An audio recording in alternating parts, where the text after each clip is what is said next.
Saudara sekalian, pada setiap bulan November kita bangsa Indonesia selalu merayakan atau memperingati dengan upacara negara Hari Pahlawan. Itu 10 November. Minimal ada 2 acara yang kenegaraan di situ. Satu, renungan suci di Taman Makam Pahlawan persis pada 10 November. Lalu pada hari di sekitar 10 November itu ada penganugerahan gelar pahlawan nasional. Nah, hari ini tadi Presiden bersama Dewan Gelar dan Tanda-Tanda Kehormatan yang diketuai oleh Menko Polhukam memutuskan memberi gelar pahlawan nasional kepada putra-putra terbaik bangsa yang telah wafat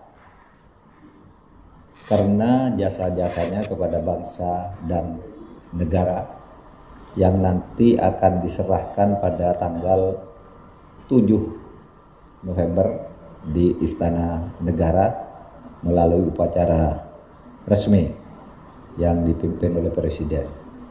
Yang pertama, untuk tahun ini gelar pahlawan nasional diberikan kepada Dr.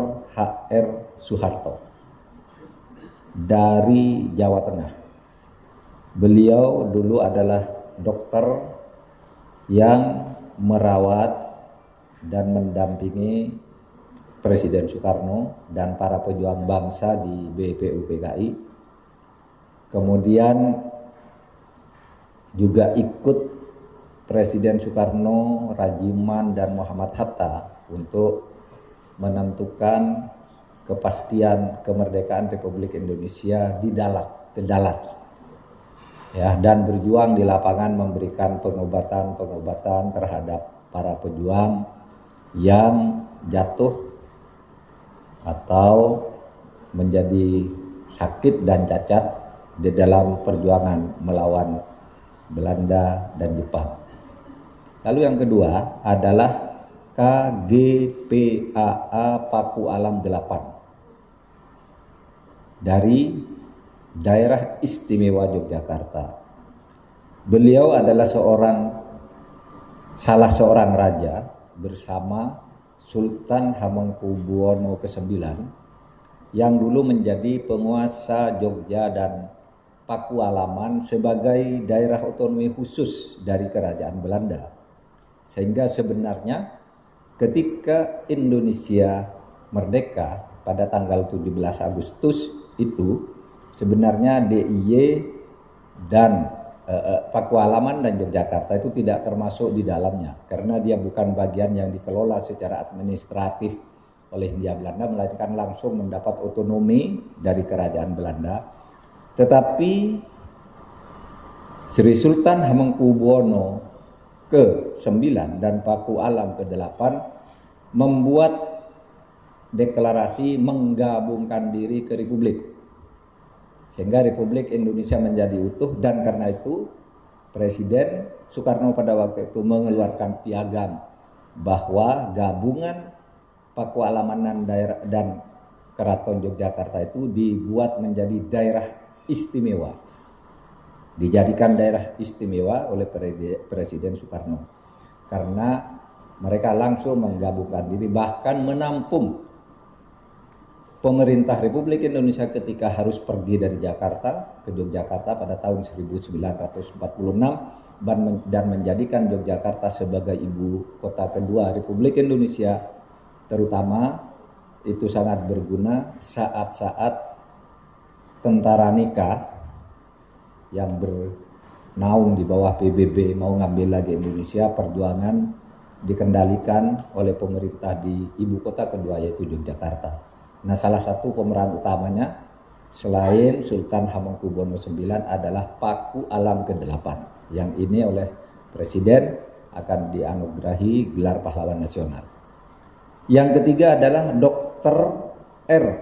Rubini Nata Wisastra dari Kalimantan Barat. Beliau adalah dokter yang memberi pelayanan pengobatan kepada para pejuang di hutan-hutan. Bahkan beliau dan istrinya karena selalu memperjuangkan kemerdekaan dan meneriakan kemerdekaan, suami istri dibunuh pada zaman penjajahan Jepang, sehingga Presiden menganggap ini layak juga untuk dijadikan pahlawan nasional. Yang keempat, Haji Salahuddin bin Talabuddin dari Maluku Utara. Beliau yang meneriakkan perjuangan kemerdekaan untuk Republik Indonesia sampai pernah diasingkan ke Bovendigul dan ke Nusa Kambangan. Dan Presiden juga menganggap bahwa di Maluku Utara ada seorang lagi yang pantas diberi gelar pahlawan, yaitu Haji Salahuddin bin Talabuddin tersebut. Yang kelima adalah Kiai Haji Ahmad Sanusi dari Sukabumi, Jawa Barat. Beliau adalah anggota Badan Penyelidik Usaha-Usaha Persiapan Kemerdekaan (BPUPK), seangkatan dengan Bung Karno, Bung Hatta, Kiai Wahid Hasyim, Kiai Kahar Muzakir, Ki Bagus Hadikusumo, yang semuanya sudah jadi pahlawan nasional. Ini Kiai Ahmad Sanusi dari Jawa Barat ini aktif juga ikut merumuskan dasar negara kita, dasar negara Pancasila. Beliau termasuk salah seorang yang mendorong kompromi dibentuknya negara di mana negara itu tidak menjadi negara agama, tetapi juga bukan negara sekuler, melainkan negara kebangsaan yang berketuhanan, dan itu nama ideologinya adalah Pancasila. Beliau ikut mendorong tentu bersama tokoh-tokoh utama lainnya seperti Bung Karno, Bung Hatta, dan yang lain-lain. Itulah Kiai Haji Ahmad Sanusi, dan beliau sekarang mempunyai warisan pesantren di Sukabumi. Beliau dulu adalah pendiri dan pimpinan Persatuan Umat Islam di saat-saat menjelang kemerdekaan. Nah, saudara, waktu